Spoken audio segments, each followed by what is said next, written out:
Hey everyone, welcome back to the Generative AI Learning Series by StarAgile. In this series, we'll continue to explore generative AI and how it's changing the way we work and create. If you're curious about AI or eager to learn more, you are in the right place. I'm Josefa, and I'll be your guide throughout this journey. In the second chapter, we are going to explore the basics of LangChain. If you have missed out on any of our previous videos, don't worry, here is the link for you to check them out. So let's get started.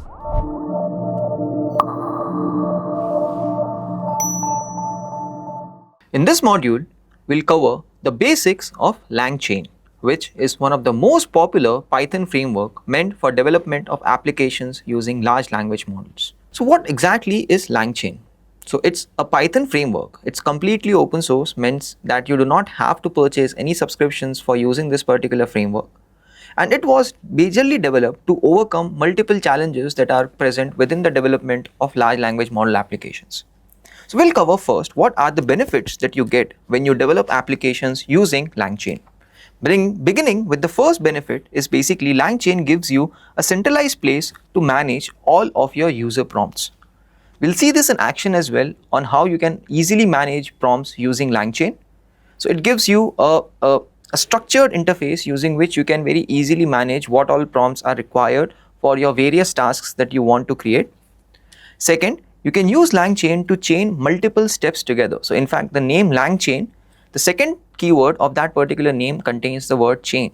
So using this particular framework, you can very easily chain different steps together. You can create a flowchart wherein you can decide what next steps needs to be taken in order to get to the final response. The third benefit is of memories. So with LangChain, memory management and context-aware model generations can become very much easier. So you do not have to manually, keep a track of all the previous responses that have been generated. And the fourth benefit of LangChain is of tools integration. Now, in the last class, we have already taken a look at what are the benefits of tools. Tools allow you to perform web searches, create images, and do much more things. So with LangChain, you can develop or define your own tools and integrate it within your entire LLM framework very easily. We'll cover all of these topics as we go forward. So let's take an example to understand the usage of LangChain better. Imagine you want to develop a chatbot for handling orders in a coffee shop. So in this particular scenario, what would you require? You would require an agent that can first remember who the customer is. So imagine that you are developing this chatbot for a coffee shop. The chatbot starts the conversation by asking the customer their name. The customer is going to reply their name saying that, okay, I am Josefa. And then the chatbot can come back and ask me what should I order for that particular coffee shop, right? So whatever order I am going to place, the agent needs to remember those orders. So it will take all of the orders that I am placing. And then depending upon my order, it can start to follow up, right? So it can tell me what other compliments can I add or got together with my order, how much time will it take for the order to get delivered, what would be the final bill amount, and things like that. So in this particular scenario, there is a chain of events that are happening, starting from the conversation wherein the agent is asking me my name, followed by taking my orders, next placing my orders, and whatever other queries I have related to the order pricing or the wait time, etc. All of those queries needs to be addressed naturally. So for such an application to be developed, you can very easily use LangChain to define these chains, define the different tool integrations that will allow you to place orders, respond to the user queries, and so on. So to get started, the first thing that we need to do is install our dependencies for LangChain. So the dependencies that we'll require for this session are three. The first one is the package LangChain itself. The second one is openai. And the third one is Python's .env package manager. Now, openai has already been installed in our previous session as well, so it's not mandatory to install it again. What you need is basically installation of LangChain for this particular tutorial. And in order to install it, all you need to do is run the basic command pip install LangChain. Right? So this is the first package that you have to install, which is the LangChain. And the second one, which will also be required, is LangChain openai. Now I'll cover what LangChain openai is in just a minute. Before diving into the details, let's quickly jump onto the official documentation of LangChain to understand the entire ecosystem much better.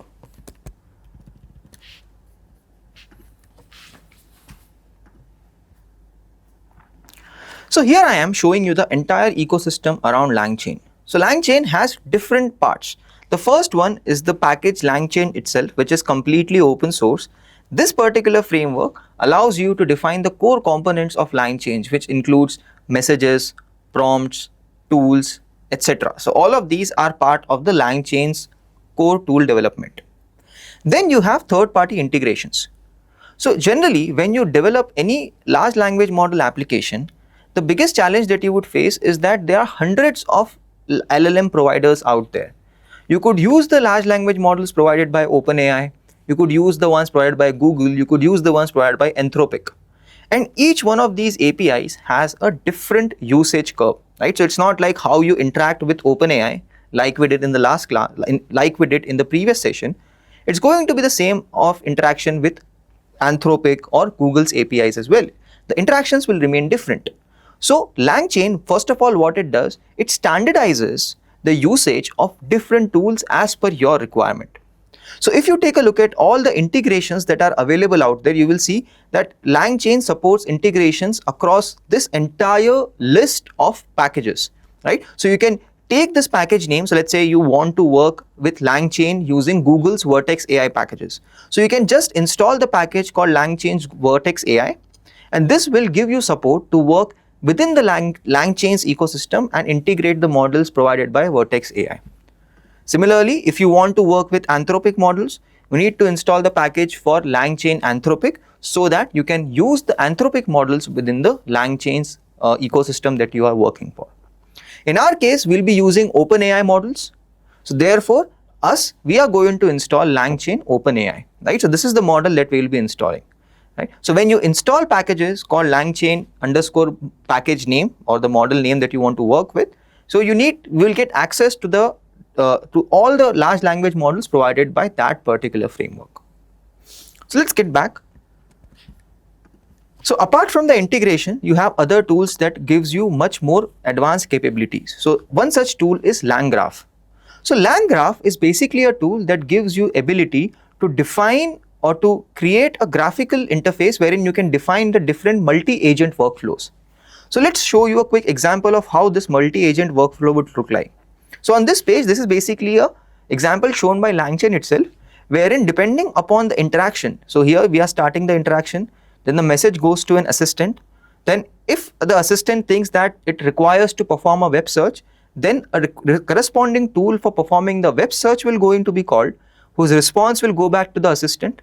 This response will again be, reformatted, right? So it will enter the right sequence, and depending upon that, it will redirect it to the writing assistant, right? So what it does is basically it defines a workflow wherein multiple agents are used, and you can define such complex workflows using LangGraph as well.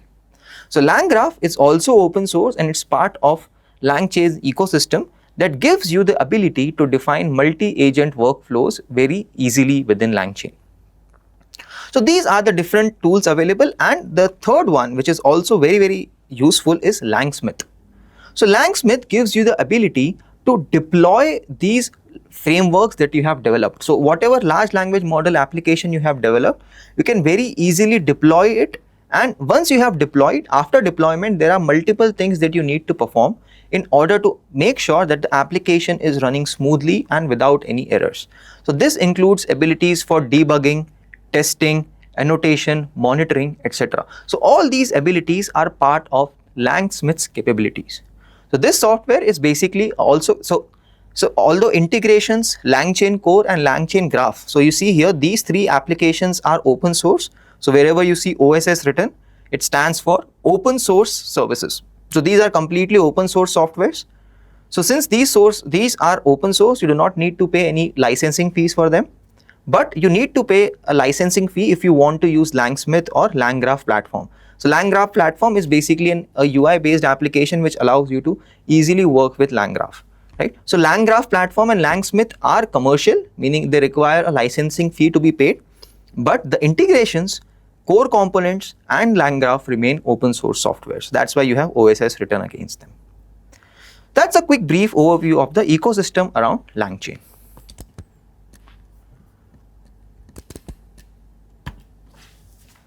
So in order to get started with today's demonstration, as we did in the previous session, here also we need to first set up our .env file.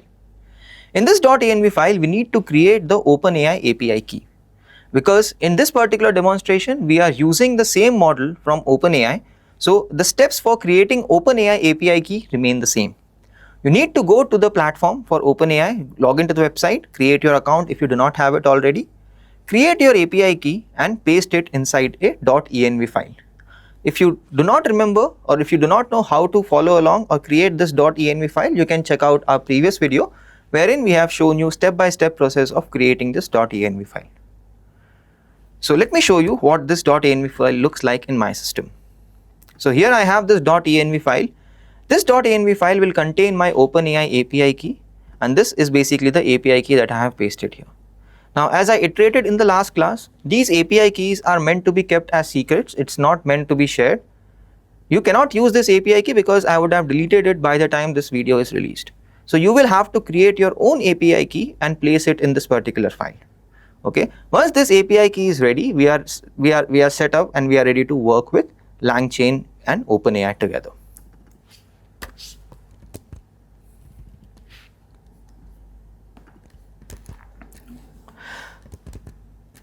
Okay. So first, let's understand the different core components that are present within the LangChain core packages. The first one is the prompt template.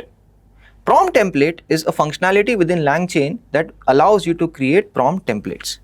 Let's understand how this particular entity works. So I'll jump into my notebook and we'll basically start with this prompt template functionality first. So in order to get started, the first thing we need to do is essentially import the packages. So here we'll say from LangChain core. So first, before starting, we need to load our .env file so that our environment variables are loaded. So first thing that we are going to do is we are going to load our environment variables. In order to do so, we are going to quickly load. So we'll say from .env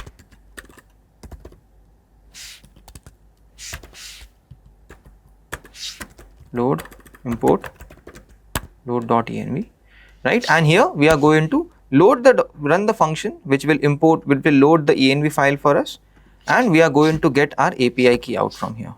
So let's quickly get the API key here, right? So what this API key is doing, this variable will contain the API key that I have created inside my .env file. So once we have our API key set, we can then later on use the models which are going to help us generate our responses. So now I'm going to import the model from LangChain OpenAI. I'm going to import my chat OpenAI model. So this chat OpenAI model is the wrapper around the OpenAI implementation itself that allows you to standardize how these models are invoked and how you get the responses back from the models, right? So I'll basically import the chat OpenAI model as well. Next up, we are going to define an object of our large language model, right? So here what I will do, I will use the chat OpenAI class that I have imported here to define an object here. So here I'll say the model is going to be, so in this particular case, what I'm doing right now is I'm calling the chat OpenAI, I'm calling the chat OpenAI class. I'm defining which model I want to use here. So in this particular case, I want to call the model GPT-4o mini, and finally provide the API key that we have initiated above. And secondly, we are going to then invoke this particular model. So the first standardization that has been done is basically each of these runnables that I'll show you, they have an invoke method. Using the invoke method, you will basically call the underlying large language model, and the large language model will expect a certain instruction. So in this particular case, we are invoking our large language model and providing it an instruction to tell me what is the capital of France. So in this particular case, I am giving a straightforward instruction and asking the model to tell me what exactly is the capital of France. So as you can see, the output from this particular model is essentially the content which tells me what the capital of France is. So in this case, the capital of France is Paris, right? And I can get these individual entities out as well. So I can say print response.content. Instead of printing everything, I'm just going to print the content from the response. Right, so you can see here the capital of France right now is Paris. But let's say I do not just want the capital of France, I also want to know, let's say, capital of England or capital of Australia. So every time I want to run this particular, this instruction, I will have to go back and keep on changing this particular country that I am calling it for, right? So for this particular example, let's say if I again want to know what's the capital of Australia. So capital of Australia in this case, if I run this particular invoke function again, it's going to call, but this time I had to manually give it a new prompt, right? I had to create a new prompt myself, right? I did not have the ability to automatically generate the prompt based upon my usage. Here I had to manually set a new prompt. So in this case, I'll have to again run the invoke function and again print what the content looks like. Right, so you can see here in this particular case, the capital of Australia here is Canberra. So Canberra is the capital of Australia. But using the functionality of prompt template, you can make your life much more easier because it gives you the ability to templatize what exactly you need to query the model. Let me give you a quick demonstration of prompt templates now. So here I'll say from LangChain chat prompt template. Right? So in this particular example, now what I will do is I'll first import my chat prompt template. After importing the chat prompt template, I'll first create a prompt template. So in this particular case, what I have done is I have called the object of the class chat prompt template, and then I have called a generator which allows me to generate a prompt template based upon this particular query. So here you can see I have kept the instruction same. I'm saying what is the capital of, but instead of providing the country name, I have templatized it using a variable. So what is going to happen in this case is that I can now use this template to create the prompts for different countries of my choice. So here in this particular example, if I just run this particular function, so what's going to happen now is I have a prompt template available with me, and right. So in this particular case, I can say prompt dot invoke, and when I run the invoke function on top of this particular prompt, so what will happen now is it will return me a new string which contains my prompt value, and this time you will see the output will contain what is the capital of France, because in this case I have asked the model, in this particular case I have asked this template to replace the country variable with the value of France. So I can use the same template, I can define a template, define the variables within the template, and when I'm using the prompt at the time of invocation, I can pass these attributes as per my understanding. So if I want to know the capital of France, I'll set the country variable to France, and now when it's returning me the value, it will replace country with France. If I want it for some other country, if I want it for India now, so now all I have to do is basically run it again, and this time I will get the response. Just in this particular case, it will be for India. Okay, so in this particular example, you saw how you can use the template, how you can create templates and use it for different variables within the same template. The second core component of LangChain are LLM chains themselves. We'll create some chains today in this demo as well in a later part of this video, wherein we'll show you how easy it is to define chains using LangChain's framework.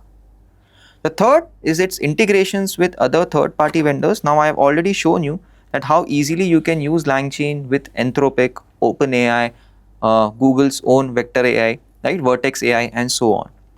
Plus the fourth and the fifth biggest advantage is its memory integrations.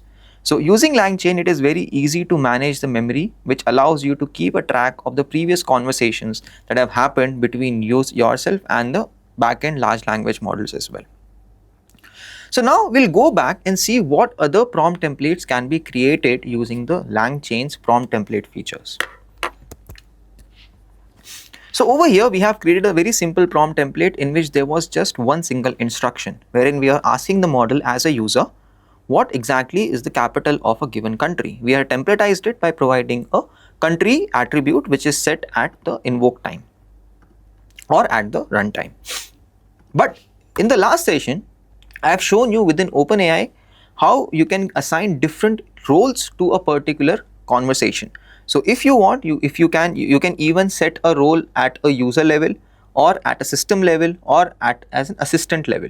So the same structure is continued within LangChain itself. So LangChain also provides you access to different types of messages, and you can use those messages to store responses based upon where those messages have come from. So if a message is such that, let's say you are interacting with a large language model and the model gives you a response. So in this particular example, if you see, we are getting the invoke function and we are printing what the result of the invoke function is giving back to us. So if you see the output contains multiple messages. The first message is the human message. So this human message is basically the instruction that you gave to the model, right? So here we ask the model, what is the capital of India? That's a human message. That is a user asking the large language model, what is the capital of India, right? In response to this, we can then later on send this particular human message to an LLM, and the LLM will then return us back the value for that particular response. So let me show you how that will look like. So I can say LLM dot invoke. So in this particular case, I am calling the LLM now, and this LLM is getting passed the prompt that we have generated above. So whatever prompt I have created, which is basically a human message, this human message is now passed to the large language model, saying that now I want to know what the capital of India is. So let's store this response in a variable again and run it. And let's print this response. So you will now see the response is an object of AI message class. So AI messages are basically the messages that are returned back to us from the AI assistant, right? So within LangChain's ecosystem, the assistant messages are basically stored as an AI message. So that's basically the response that you are getting from the large language model itself.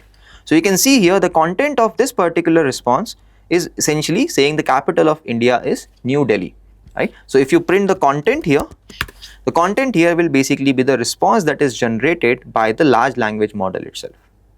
And you can even create much more complicated prompts here.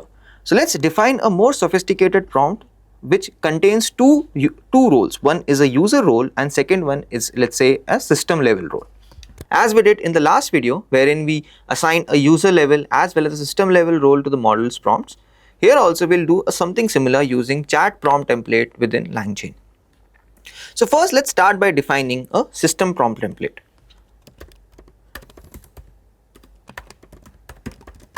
So here we'll say translate. So here we are defining an interface that easily allows us to translate text from English to any foreign language. So here what I have done, I am asking the model to translate whatever text is following from English to any other language. This is a template that I am currently creating. After that, we'll define a prompt template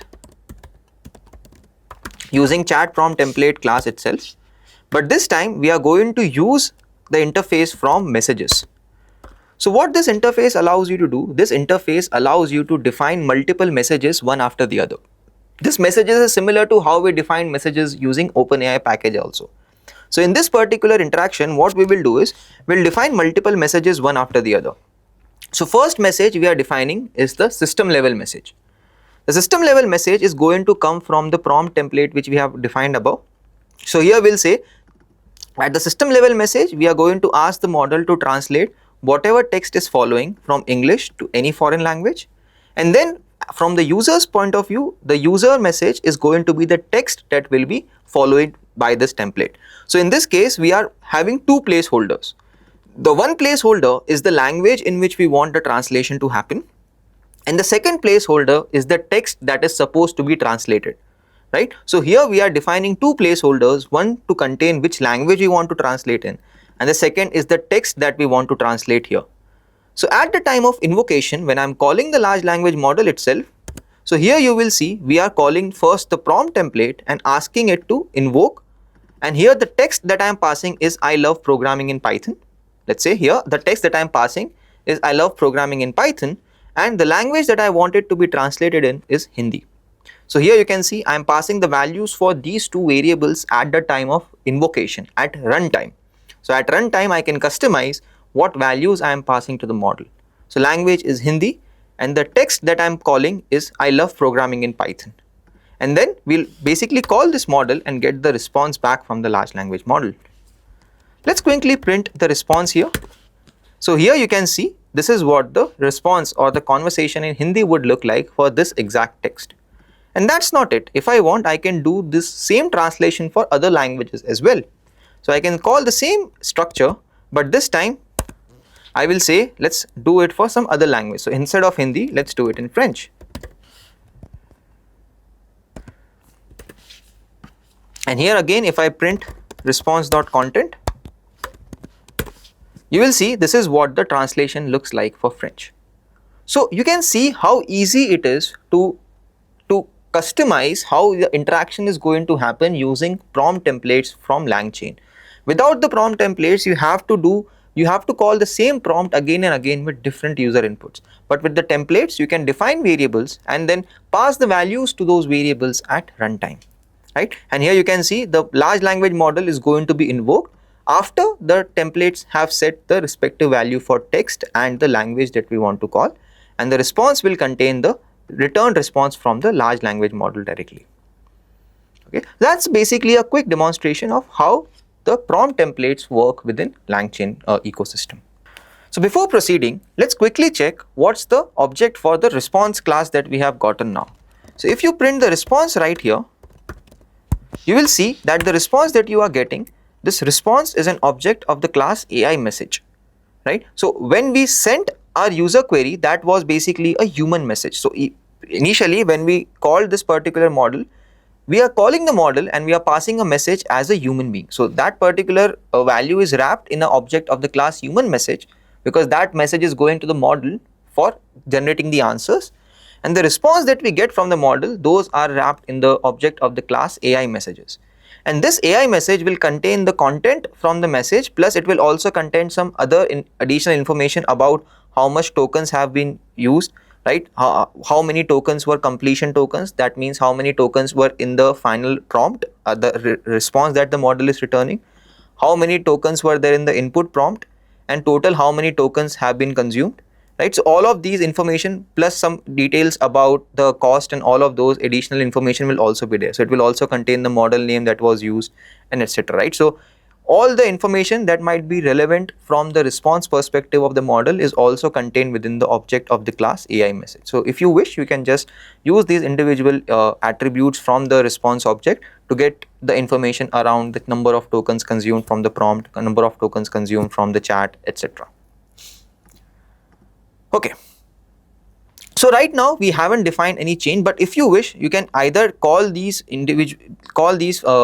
attributes in this fashion, wherein you call the invoke function one after the other, or if you wish, you can even make it more simplified by calling it in the format of how chains can be defined. So here, next up, I'll show you a quick demonstration of how you can customize or how you can invoke chains one after the other. So let's define a simple chain here. So here I'm going to define a chain by saying that it's going to contain two things. The first is the prompt template. The prompt template here we have defined that contains the system and the user level inputs that we need to give, and the output from the prompt template will go as an input to my large language model, and whatever the large language model will return, that value will be basically the final response that I am generating as an output from the model. So here we have defined our chain. So this is basically a simple demonstration of what a chain would look like. So once we have defined a chain, I can call this chain and I can say chain.invoke. And in this invoke function, I can then pass the attributes that I need to set for this particular chain to function correctly. So I will say when I'm invoking this chain, I will call the text. So I will pass the attributes for text, which will be I love programming in Python. And I will say which language I want this translation to happen in. In this case, we want it to be translated in French. So here, when I invoke this chain, I will again get back my response.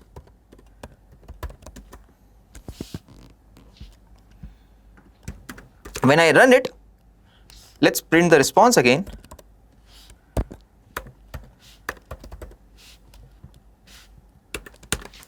You can see here, it has basically started from the prompt template. It has passed the text and the language attribute in the prompt template, set the prompt template correct, and then pass the output from the prompt as an input to the large language model. And then finally, we have the response back from the large language model. So chain allows you to chain these different entities one after the other depending upon your requirement. So whatever the output will be, those output will be sent to the second model or the third model and so on. So you can chain these different inputs one after the other to get the final response back. And this is fairly easy. So there are two ways of doing it. Either you create chains in this fashion, you define your chain and invoke the chain directly, or you can manually invoke individual entity by nesting it within itself. So the first inner nesting will be of the prompt template, wherein you invoke the template first, pass the attributes, and the output for the prompt template will be passed to the large language model to get the response. Or you can define your chain that structures how these entities should be called one after the other, and then you just invoke the chain only, set the attributes for invocation, and you will generate the response in a single shot. So that's the benefit of defining chains. So they allow you to streamline how these individual entities are going to club together with each other. So in the next demonstration, we are going to look at how the concept of memory has been integrated within the LangChain ecosystem.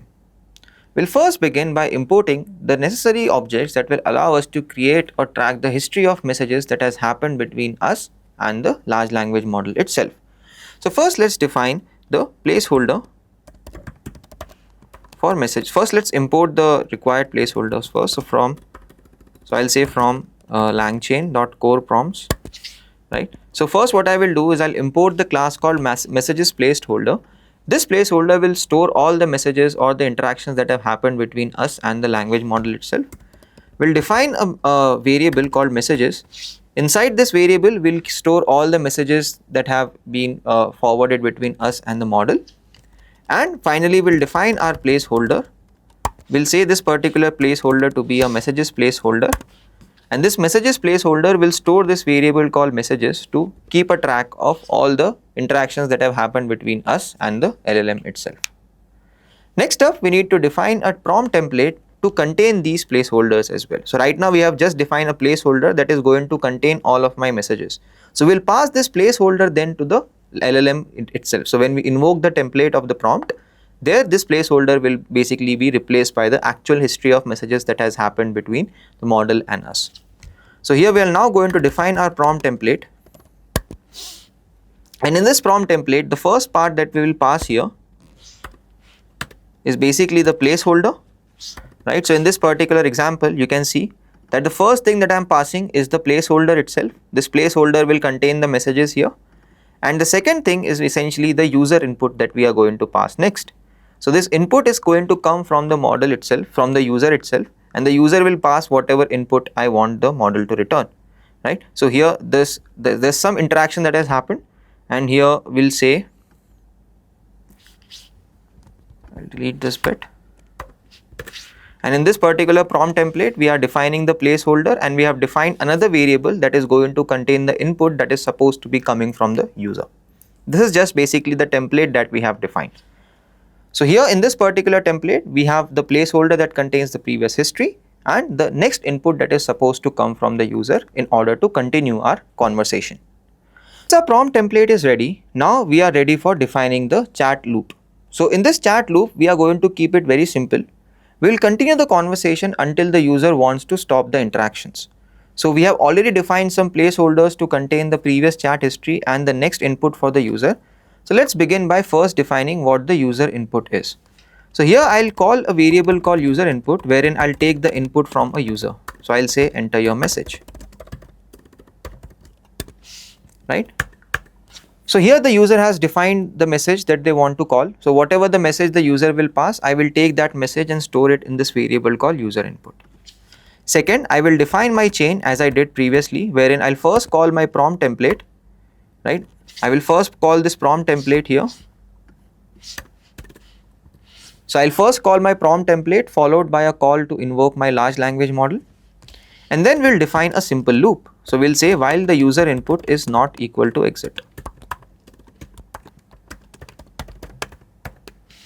So until the user has requested to end the conversation, I'll continue to run my loop, and what I will do first is I'll basically first append whatever previous message I have received as an input from the user. So I'll say messages.append, and I will append my message as a human message. So whatever input I have received from the model, that input that I have received will be appended as a human message. So I also need to import it.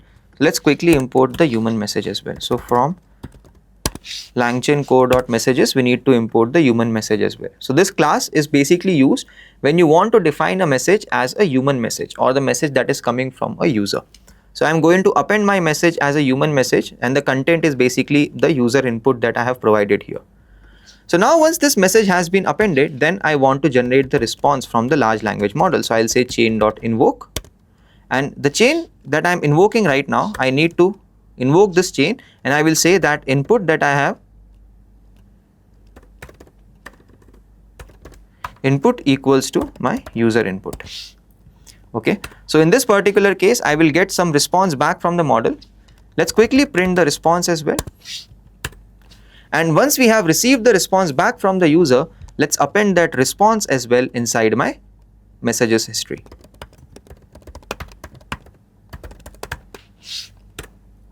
And once this message has been appended, then I am ready to accept another input from the user.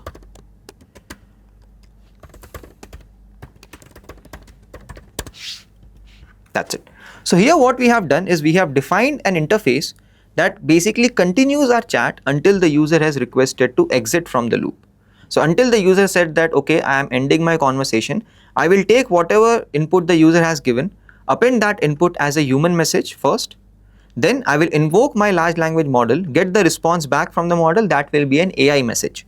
That will be the response generated by the assistant that we have. I will append that message next in my chat history. And then I will go back to the user and asking the user what your next input is going to look like. Right? We can even add a condition saying that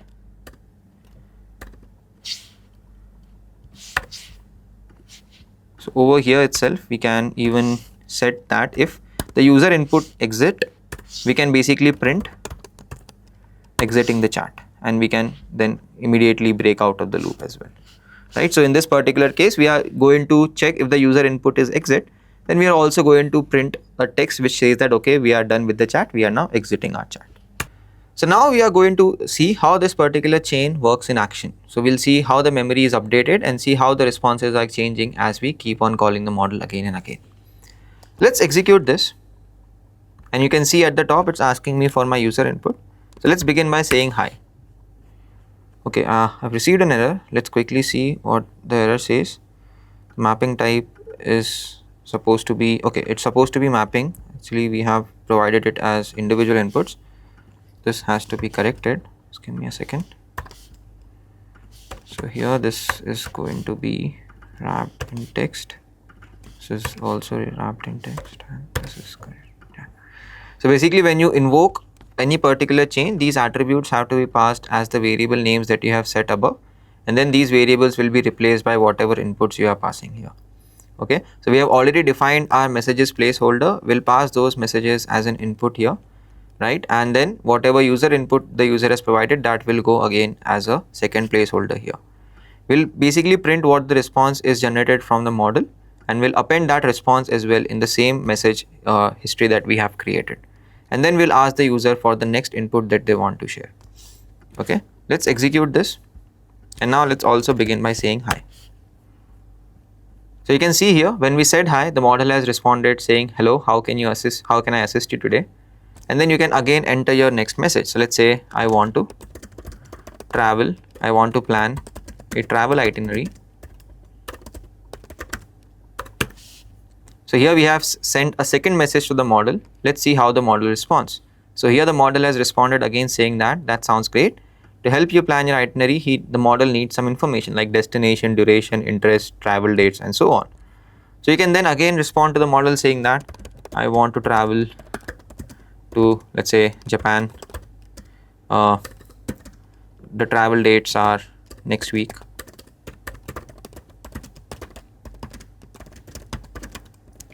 And I want to plan for 10 days. Right, so here we have basically said to the model that this is what my destination is, that's the duration and everything else. Let's see what the model responds back with an itinerary that it thinks is appropriate for that particular duration. So as you can see, according to the information that we have provided, this is what the itinerary that the model thinks is suitable for us. If we're happy with it, we can just type in exit. And now this particular conversation is going to end, and you can see we are exiting the chat. So with the LangChain, you can very easily manage the previous messages history. All you need to do is basically use the placeholder for storing all of your previous messages. So you need to define your placeholders correctly, right? So this messages placeholder has to be created that contains all of your previous conversations that have happened with model and yourself, and pass these messages placeholder as an input at the time of calling the model itself, right? So when you are invoking the model, time of invoking, you will pass the placeholder and you will call the placeholder and you will pass it as an input, as a first input to the model as well, right? So here, that is how you essentially define and you use the messages that have happened in the past along with the next input that you want to give to the model, and we have created an end-to-end chatbot that is allowing us to interact with our end user as well. So that's it for this particular session. In the next video, we'll discuss about the vector databases and vector scores. So I'll see you in the next lecture. Thank you. If you found this video helpful, don't forget to hit the subscribe button and give it a thumbs up. We've got more exciting Gen AI episodes coming your way very soon. Also, if you are looking to earn a globally recognized certification in automation testing and Gen AI, be sure to check out the StarAgile certification courses. Thanks for watching and keep learning. I'll see you in the next video.